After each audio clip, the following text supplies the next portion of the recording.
Assalamualaikum warahmatullahi wabarakatuh. Perkenalkan, nama saya Ika Ramadhani, perwakilan dari kelompok 2, ingin mempresentasikan hasil kerja kelompok kami dalam mata kuliah Etika Komunikasi Bisnis chapter 4 dengan tema kemampuan mendengar.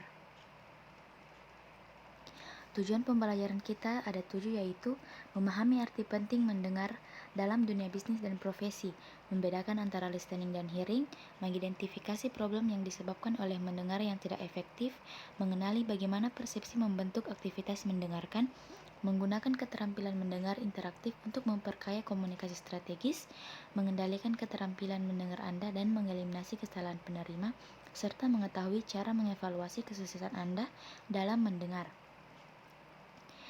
Pokok pembahasan kita pada bab ini ada 7 juga, yaitu yang pertama manfaat dan problem mendengar, kedua hearing versus listening, yang ketiga peran persepsi, yang keempat penentuan tujuan untuk mendengar interaktif, yang kelima pengetahuan situasi bersiap mendengar secara interaktif, yang keempat penentuan tujuan untuk mendengar interaktif, yang kelima pengetahuan situasi bersiap mendengar secara interaktif, yang keenam kompetensi komunikasi mendengar secara interaktif, yang terakhir manajemen kecemasan.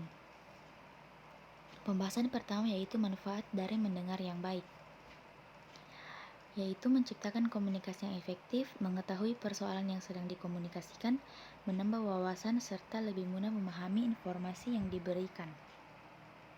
Riset menunjukkan bahwa mendengar adalah keterampilan terpenting bagi profesional pemula di dunia bisnis. Beberapa riset memperkirakan bahwa sekitar 45% gaji pebisnis diperoleh berkat keterampilan mendengarnya, dan presentasi itu akan bertambah seiring dengan kenaikan karirnya. Riset lain menyimpulkan bahwa kemampuan mendengar yang efektif sangat penting bagi kesuksesan dan kemajuan karir manajemen papan atas. Di jenis pekerjaan lain, mendengar bisa menyelamatkan nyawa. Misalnya petugas polisi yang bekerja di bagian emergensi 911 menggunakan keterampilan mendengarnya untuk mengidentifikasi dan merespons situasi gawat yang sedang terjadi. Adapun problem dengan mendengar yang tak efektif, yaitu persoalan timbul jika Anda tak mendengar dengan perhatian pada apa yang dikatakan oleh orang lain. Ada 3 area di mana keterampilan mendengar yang buruk bisa mengganggu karir Anda. Yang pertama yaitu pendengar yang buruk akan dianggap kurang cerdas. Saat orang lain menganggap seseorang tidak mendengarkan dengan perhatian, kesan pertamanya adalah orang itu tidak paham dengan apa yang dikatakannya. Ini biasanya terjadi jika mendengar yang buruk menjadi kebiasaan. Orang lain akan jengkel pada orang yang kemampuan mendengarnya rendah, sehingga bahkan tak bisa memahami informasi yang sedikit. Yang kedua adalah pendengar yang buruk menghabiskan biaya. Salah satu biaya terbesar dari rendahnya kemampuan mendengar adalah pemborosan waktu. Keterampilan mendengar yang buruk juga menghabiskan uang. Misinterpretasi, kegagalan memahami informasi dengan tepat, dan gangguan fisik atau mental adalah problem mendengar yang menguras uang. Misalnya, jika Anda bepergian dan tidak mendengar pesawat akan segera lepas landas, Anda akan kehilangan waktu dan uang jika Anda ketinggalan pesawat. Yang ketiga yaitu keterampilan mendengar yang buruk membatasi kesuksesan Anda. Kebanyakan karir ditempuh melalui langkah demi langkah. Mendengar efektif diperlukan dalam perjalanan karir seseorang. Selanjutnya yaitu hearing versus listening. Hearing adalah aktivitas fisik dan proses otomatis di mana gelombang suara akan menstimulasi saraf ke otak. Sedangkan listening adalah proses psikologis dan disadari yang tak hanya bereaksi terhadap suara, tetapi juga mencakup pemahaman, analisis, evaluasi, dan respon.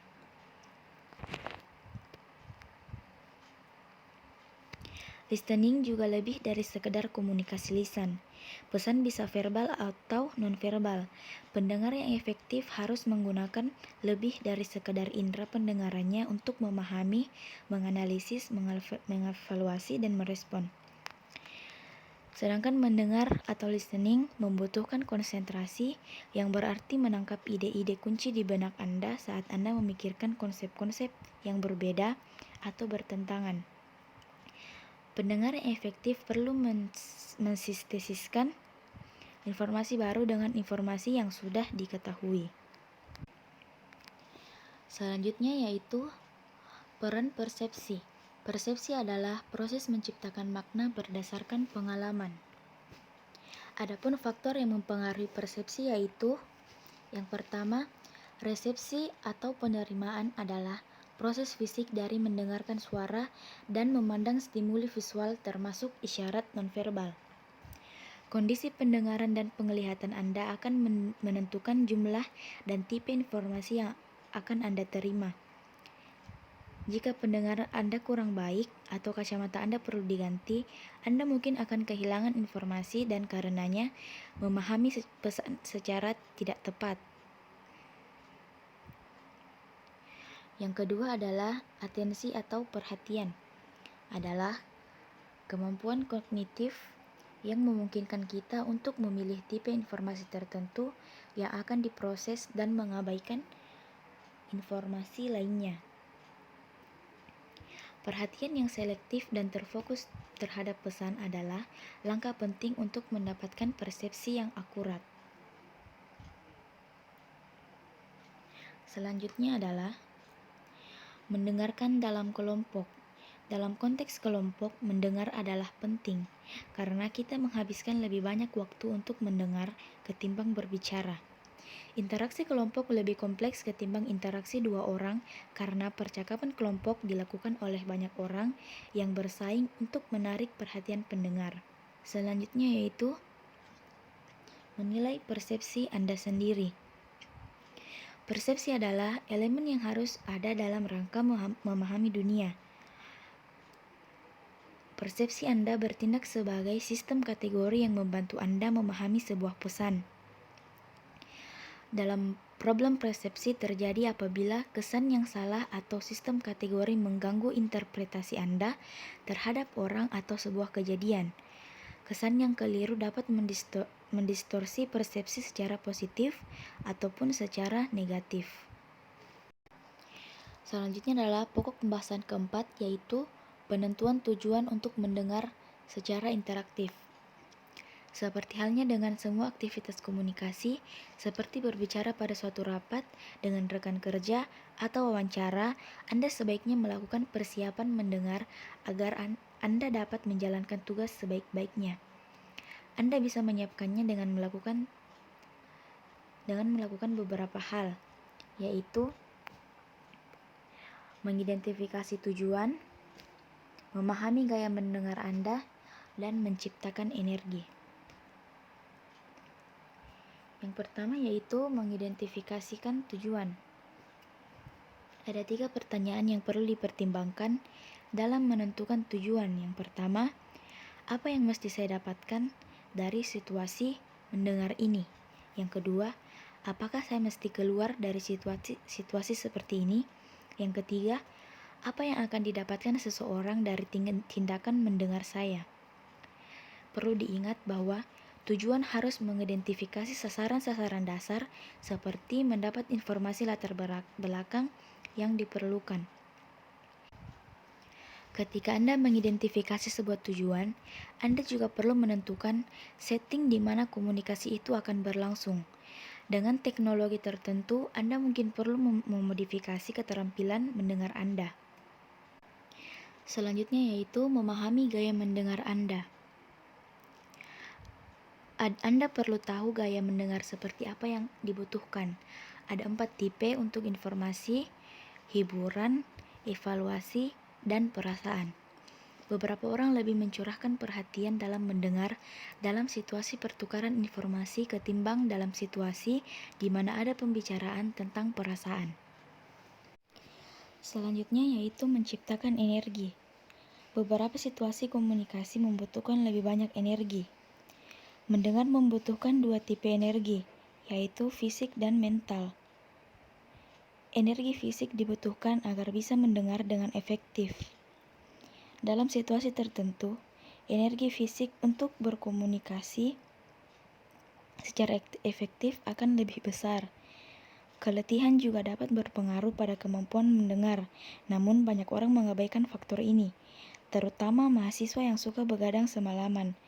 Keletihan akan mengurangi kemampuan indera dan menurunkan kemampuan Anda untuk memproses sebuah informasi. Pokok pembahasan selanjutnya adalah pengetahuan situasi, bersiap mendengar secara interaktif. Pengetahuan situasi adalah informasi yang berguna untuk mengenali dan memahami variabel-variabel yang beroperasi di dalam situasi dan komunikasi. Adapun faktor-faktor yang dapat mempengaruhi efektivitas mendengar Anda yaitu gaya komunikasi pembicara, gangguan lingkungan, gangguan emosional, dan isi pesan. Yang pertama yaitu gaya komunikasi pembicara. Kita mungkin perlu menggunakan gaya mendengar tertentu untuk menghadapi gaya komunikasi tertentu dari si pembicara. Beberapa orang cenderung berbicara dengan cepat, banyak memberi bahasa tubuh, sehingga Anda terganggu dalam memahami pesannya. Dialek atau logat yang aneh mungkin juga menimbulkan kesulitan dalam mendengar. Salah satu cara terbaik untuk mengatasi hambatan ini adalah dengan mengakrabkan diri dengan pola pembicaraan itu. Anda bisa melakukannya dengan memberi perhatian penuh, berkonsentrasi keras saat berkomunikasi dengan seseorang yang menggunakan dialek atau logat yang kedengaran aneh di telinga Anda. Jangan ragu-ragu untuk meminta pembicara mengulang apa yang dikatakannya atau memperlambat kecepatan berbicaranya dengan menggunakan bahasa yang sopan. Selanjutnya yaitu gangguan lingkungan. Setting komunikasi mungkin akan menimbulkan gangguan, kebisingan, kehadiran orang lain atau bahkan mendengar ada bisikan dari orang lain bisa menurunkan kapasitas mendengar efektif Anda. Jika dimungkinkan, cobalah memindahkan komunikasi ke setting yang lebih tenang atau lebih sedikit gangguannya. Jika Anda berada di ruangan yang ramai, visualisasikan setting dengan nyaman meskipun setting atau tata situasi adalah parameter situasional yang sulit disesuaikan atau dikendalikan. Anda dan pembicara akan tetap mendapatkan manfaat bila berusaha menjadikan setting senyaman mungkin. Selanjutnya yaitu gangguan emosional. Emosi komunikator adalah faktor yang mempengaruhi situasi mendengar. Orang yang emosinya bangkit sering bereaksi terhadap situasi komunikasi secara berbeda dari orang yang lebih tenang. Saat Anda mendengar seseorang pembicara yang sangat emosional, fokuskan pada isu pesan ketimbang pada cara penyampaiannya. Jangan buru-buru mendebat sampai Anda selesai mendengar pesan secara lengkap. Saat Anda mendengar, evaluasilah kekuatan dan kelemahan posisi pembicara dengan meringkaskan poin-poin utama dari argumen itu.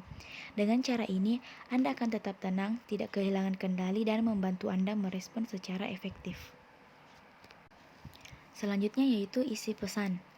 Pesan itu sendiri mungkin berperan penting dalam situasi mendengar. Kebanyakan orang termotivasi untuk mendengar secara efektif jika konsekuensi dari komunikasi itu sangatlah penting. Dengan memperhatikan isi pesan, pendengar dapat mengantisipasi kondisi situasi mendengar. Pokok pembahasan selanjutnya yaitu kompetensi komunikasi mendengar secara interaktif. Mendengar secara interaktif adalah proses yang dinamis dan kompleks dan hasil maksimum dari mendengar, berasal dari penilaian dan perencanaan strategis terhadap diri dan orang lain, dari tanggapan dan kemampuan verbal. Adapun juga keterampilan-keterampilan dalam mendengar. Yang pertama yaitu sedikit bicara. Sulit untuk mendengar jika Anda banyak bicara. Diam adalah strategi yang bagus di banyak situasi komunikasi. Pembicara sering menjelaskan panjang lebar atau memberikan informasi tambahan jika rekan bicaranya diam. Selanjutnya yaitu mengajukan pertanyaan. Mendengar secara interaktif bukan sekadar menerima pesan. Pendengar harus merespon poin-poin penting dalam proses komunikasi. Teknik bertanya adalah salah satu tipe respon yang dapat menyebabkan si pembicara berbicara lebih efisien. Ketika pendengar dan pembicara menyepakati satu topik, konsekuensi dan bahasa yang digunakan, maka efektivitas mendengar akan meningkat.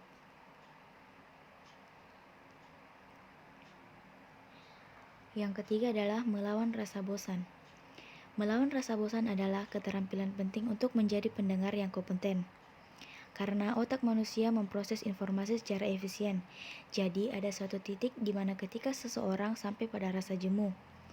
Dalam banyak situasi mendengar, tanpa sadar Anda beralih ke perhatian lain karena informasi datang lebih lambat ketimbang pemrosesan yang Anda lakukan. Adapun tanda-tanda pendengar sudah bosan yaitu gampang teralihkan perhatian, minta informasi diulang-ulang, melihat jam, bergumam atau sibuk sendiri, mengurangi kontak mata, bermain-main dengan suatu benda atau memainkan baju.